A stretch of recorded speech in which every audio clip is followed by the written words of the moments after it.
Sabe, uma Constituição é muito, mas muito mais do que um simples documento com leis. É melhor pensar nela como uma espécie de sistema operacional invisível, um conjunto de regras que determina como cada artigo, cada promessa vai funcionar de verdade, na prática. E hoje, a gente vai desvendar exatamente as regras desse sistema.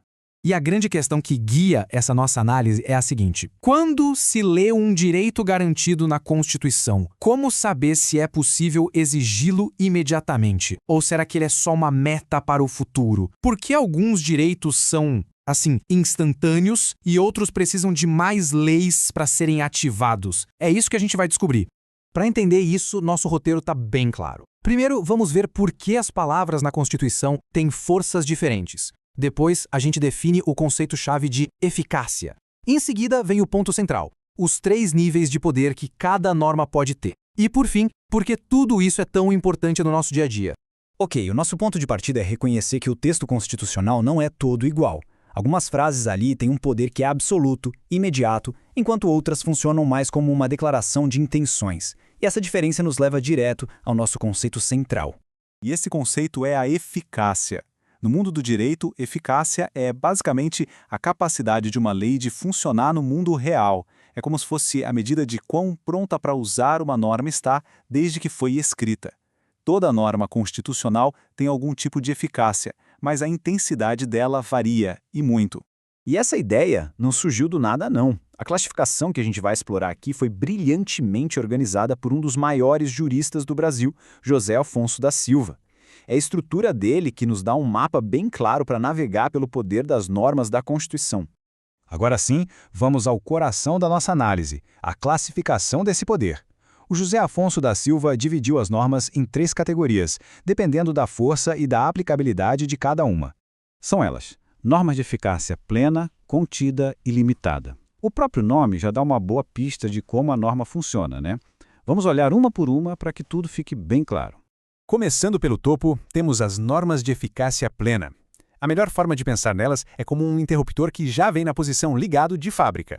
O ponto crucial aqui é que essas normas não precisam de nenhuma outra lei para poder funcionar. Elas são diretas, são completas e valem por si sós desde o momento em que a Constituição entra em vigor. A aplicação delas é imediata e integral, simples assim. Esse aqui é um exemplo perfeito, a proibição da tortura. Não é preciso uma lei dizendo, olha, a partir de agora a tortura está proibida. A própria Constituição já garante esse direito de forma absoluta. É um comando direto, incondicional. Agora vamos para a segunda categoria, a eficácia contida. Aqui, a norma também já nasce pronta para ser aplicada, mas ela vem com uma particularidade bem importante. Elas também têm aplicabilidade imediata, mas o alcance delas pode ser contido. Ou seja, uma lei futura pode vir e estabelecer limites, algumas condições para o exercício daquele direito. Ela funciona plenamente até que essa lei restritiva seja criada. E esse trecho ilustra a ideia de forma brilhante. A Constituição garante a liberdade de profissão. A princípio, qualquer um pode exercer o trabalho que quiser. Só que o próprio texto já avisa, né? Uma lei pode estabelecer qualificações. Por exemplo, a necessidade de um diploma para médicos ou uma licença da OAB para advogados. O direito existe, mas ele pode ser regulamentado. Por fim, a gente chega na categoria mais complexa, a eficácia limitada.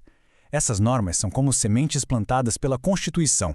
Elas precisam de cuidados, nesse caso, de outras leis, para poder germinar completamente. Elas não podem ser aplicadas de forma direta e imediata. A eficácia delas é indireta porque depende de uma ação futura do legislador. Elas basicamente criam uma obrigação para o Estado, um dever de criar leis que tornem aquele direito ou aquele princípio uma realidade palpável. E dentro da eficácia limitada existem 2 tipos principais. As normas de princípios institutivos, que mandam o Estado se organizar, como aquela que prevê a criação de ministérios, e as de princípios programáticos, que estabelecem metas sociais, como a famosa norma que diz que a saúde é um direito de todos. Nos 2 casos, é preciso uma lei para detalhar como aquilo vai ser feito na prática. Certo. Mas, depois de toda essa teoria, por que essa classificação é tão importante assim? É porque ela traduz o texto da lei em consequências práticas para a vida de todo mundo. O ponto crucial é este. Para a população, saber a eficácia de uma norma diz se um direito pode ser exigido agora, na Justiça, ou se é preciso pressionar o Congresso para uma nova lei. Para o governo, isso separa o que é uma ordem imediata do que é uma meta a ser perseguida. E para a sociedade como um todo, funciona como um mapa, que mostra o caminho que o país se comprometeu a seguir. No final das contas, entender a eficácia nos força a fazer a pergunta essencial sobre qualquer Constituição. Aquilo que ela garante é apenas um direito no papel ou já é um direito que existe na realidade? A resposta, como a gente viu, está escondida nesses 3 níveis de poder.